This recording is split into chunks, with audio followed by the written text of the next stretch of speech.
A young woman went home on her lunch break, but never came back to the office. Her coworkers called the police, and they started an investigation.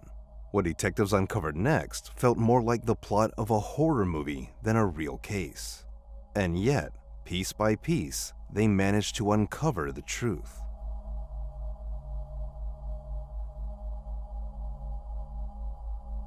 Carolyn Byington was born on May 30th, 1993, in Plainsboro, New Jersey. She lived there with her parents and older sister, and from a young age, she dreamed of seeing the world. After finishing high school, Carolyn went on to study at Lafayette College, where she took part in 2 study abroad programs, which gave her the chance to visit Japan and Germany. During college, she earned 3 bachelor's degrees in international affairs, sociology, and anthropology. After graduating in 2015, Carolyn got a job at a marketing company not far from her hometown, and she rented an apartment in Plainsboro to stay close to her family. Outside of work, she volunteered with a local youth league and stayed active in charity work. Over the next few years, Carolyn continued working at this company, giving back to her community and traveling whenever she had the chance. On June 10, 2019, 26-year-old Carolyn decided to go home during her lunch break. She was supposed to be back at the office later that afternoon, but as time went by, there was still no sign of her. Her coworkers started getting worried and tried calling, but Carolyn didn't pick up. The whole thing seemed really out of character. Carolyn was never one to miss work, and she almost never went home during lunch. She usually stayed in the office. By early evening, their concern had turned into serious worry, and they ended up calling the police to ask them to check if everything was okay. Around 6 p.m., officers arrived at Carolyn's apartment complex and found that her front door was unlocked. When they stepped inside, they were met with a horrifying scene. Carolyn was lying on the floor, and from the amounts of blood around her, it was immediately clear she was dead. While the medical examiner began examining the body, investigators started looking for evidence and talking to potential witnesses. One neighbor told police he had heard screaming around noon. He also mentioned that afterward, there were strange noises coming from Carolyn's apartment, like someone was moving furniture around. But no one reported seeing any unfamiliar faces, and the complex didn't have any security cameras. Inside the apartment, police didn't find much to go on either. It looked like the killer had tried to clean the scene with bleach to cover their tracks. Most likely, the noises the neighbor heard were the killer doing exactly that. While investigators searched for security footage from nearby buildings and looked for any other possible leads, the medical examiner completed the autopsy. Carolyn had suffered multiple blows to the head, likely from fists. On top of that, she had been stabbed repeatedly in the neck with both scissors and a screwdriver. There were no signs of sexual assault, and nothing had been stolen from the apartment. But one detail stood out to detectives. The scissors and screwdriver had come from Carolyn's own apartment. All of that helped rule out the 2 most common motives, robbery and sexual assault, and pointed police towards something more personal. The sheer brutality of the attack also supported that theory. It looked like whoever had done this wasn't just trying to kill. They were full of rage. Police began interviewing Carolyn's family and friends, but no one could think of a single person who might have wanted to hurt her. They all described her as kind, easygoing, and completely non-confrontational. She wasn't in a relationship at the time, and she didn't have any problematic exes who might have held a grudge. Then detectives turned to her coworkers, and that's when things got interesting. They learned that on the same day Carolyn left the office for lunch, another employee did too, a 30-year-old man named Kenneth Saul. On its own, that didn't raise any red flags, but what caught their attention was the fact that Kenneth didn't come back to work until late in the day. Their manager told police that Kenneth had called to say he was having car trouble and needed to stop by a repair shop. But later, the manager checked and found out Kenneth had never actually gone to the place he mentioned. Other coworkers had noticed a few strange things too. When Kenneth returned to the office, he seemed nervous, and he had scratches on his hands. At one point during a casual conversation, he even asked if police could arrest someone based only on circumstantial evidence. Police were definitely intrigued by everything they heard and decided to take a closer look at Kenneth. He worked as an accountant, was married, and had recently become a father. His daughter had been born just a year earlier. He had no criminal record, and on the surface, he didn't seem like someone who fit the profile of a killer. Still, detectives couldn't ignore all the red flags and went to speak with him. Kenneth repeated the same story he told his boss, that he'd left work during lunch to get his car fixed at a repair shop. But when detectives asked him for a receipt or any kind of proof, he couldn't provide anything. Later, Kenneth changed his story. He claimed he hadn't gone to a repair shop at all. Instead, he said he'd fixed the car himself in a nearby park. That shift in his story didn't sit well with investigators. For one, the fact that he changed his account at all raised suspicions. And more importantly, Kenneth was an accountant, not exactly the type of person you'd expect to handle serious car repairs on his own instead of going to a mechanic. Still, Kenneth kept denying any involvement in the murder, and police didn't yet have enough evidence to arrest him. But sometime later, they came across something interesting. While reviewing surveillance footage from nearby buildings, they also pulled dashcam footage from a patrol car that had passed through the area shortly after noon. On the footage, they spotted Kenneth's car, and that completely contradicted his story.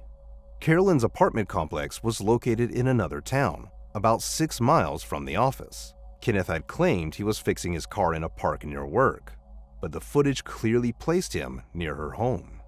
Even though this was still considered circumstantial evidence, it strengthened the case against him. Another reason to suspect Kenneth came from the autopsy. Medical examiners had found traces of skin under Carolyn's fingernails, indicating she scratched her attacker during the struggle. And Kenneth just so happened to have fresh scratches on his hands, ones he couldn't explain. The only problem was that the biological material recovered wasn't enough to create a full DNA profile. Despite the setback, police collected a DNA sample from Kenneth and sent it to the lab. The results came back inconclusive. Experts couldn't definitively match the DNA found under Carolyn's fingerprints to him, but they couldn't rule him out either. It wasn't enough to prove anything, but it was enough to keep him in the spotlight. By this point, detectives were almost certain Kenneth was responsible. Over the next few weeks, they kept searching for more evidence, but nothing new came up. Eventually, they consulted with the district attorney, and together, they decided that all the circumstantial evidence might be enough to hold up in court. So, 2 months after Carolyn's murder, police arrested Kenneth and placed him in jail while he waited for trial. And that's when the case took an unexpected turn. As detectives continued building their case, they received a letter from the jail, from none other than Kenneth's cellmate. And what he had to say shocked everyone working on this case. According to the inmate, Kenneth had offered him $15,000 to commit a murder after he got out of jail, and the plan was chillingly specific. The victim had to be a random woman between 25 and 30 years old, and the weapon had to be a screwdriver and a pair of scissors. Kenneth even told him to stab her in the neck and to clean the scene with bleach afterward. Detectives had no doubt the cellmate was telling the truth, because at that point, the specific details of Carolyn's murder hadn't been released to the public. Only the killer could have known exactly what had been used to attack her, and how the crime scene had been cleaned. It seemed Kenneth's plan was to make it look like there was a serial killer targeting young women in the same way Carolyn had been murdered. And since he was already behind bars when the second attack would happen, he figured police would stop suspecting him. But that wasn't all. Kenneth also pitched a second plan to his cellmate, one that was even more bizarre than the first. He said the cellmate could either kill the lead detective on the case or one of the people police had interviewed during the investigation into Carolyn's murder. If he went with the second option, Kenneth told him to stage the scene to make it look like the person had done it themselves, and to leave a note on the body confessing to Carolyn's murder. The hope was that police would believe the murdered person had killed Carolyn and drop the charges against Kenneth, letting him walk free. As for the idea of killing the detective, it wasn't entirely clear what Kenneth expected to happen, but it seemed he thought that without the lead investigator, the whole case would just fall apart. On top of that, Kenneth even gave his cellmate tips on how to avoid getting caught after the murder, all while completely ignoring the fact that he himself had been arrested almost immediately. The whole plan was so far-fetched, it sounded like something a child would come up with. But Kenneth was dead serious. He truly believed this would get him out. After learning all this, detectives asked the inmate to wear a wire and bring it all up in conversation with Kenneth. He agreed, and it wasn't long before detectives had Kenneth on tape, casually talking about arranging multiple murders. That same day, prison staff searched Kenneth's cell and found several handwritten notes confessing to Carolyn's murder. The idea was to plant them next to the body of whoever his cellmate was supposed to kill, just like Kenneth had planned. He wrote the notes himself, thinking no one would even bother to compare the handwriting. With that, Kenneth had not only handed investigators even more evidence tying him to Carolyn's murder, but he'd also racked up additional charges for conspiracy to commit murder. And yet, even with all the disturbing things they'd uncovered, detectives still had no clue why Kenneth had killed Carolyn in the first place. Eventually, though, they got their answer, and it was something no one saw coming. Kenneth remained in jail for several years, and in November 2022, 3 years after his arrest, prosecutors decided to offer him a deal. Despite the mountain of circumstantial evidence, they still didn't have a definitive DNA match, fingerprints, or any rock-solid physical proof tying him to the scene, which made the upcoming trial a risky one. So, they decided to offer Kenneth a deal. In exchange for a reduced sentence, he would have to admit to the murder, and Kenneth agreed. He told investigators that he started working at the company back in 2016, 3 years before the murder. That's where he met Carolyn, and over time, he began to develop romantic feelings for her, despite the fact that he was married. But Carolyn wasn't interested, and she made that perfectly clear. Still, Kenneth wasn't willing to accept that. He kept those feelings to himself, at least on the surface, but beneath it all, he was slowly becoming obsessed. Kenneth never bothered her or made any overt moves. To most people, it looked like he had simply let it go. But behind the scenes, his obsession with Carolyn was growing stronger by the day, and that quiet fixation eventually spiraled into full-blown stalking. At some point, Kenneth secretly took Carolyn's house keys and made a copy, then slipped the original back without her ever noticing. From that moment on, he began letting himself into her apartment whenever she wasn't home, usually during his lunch breaks. But it didn't stop there. Eventually, he went even further and set up hidden cameras inside her apartment so he could watch her, and Carolyn had no idea. Over the next few months, Kenneth kept returning to her apartment to check on the hidden cameras, and on June 10th, he went back again during his lunch break. What he didn't realize was that Carolyn had also decided to head home that day, and because he'd left the office early, he had no idea.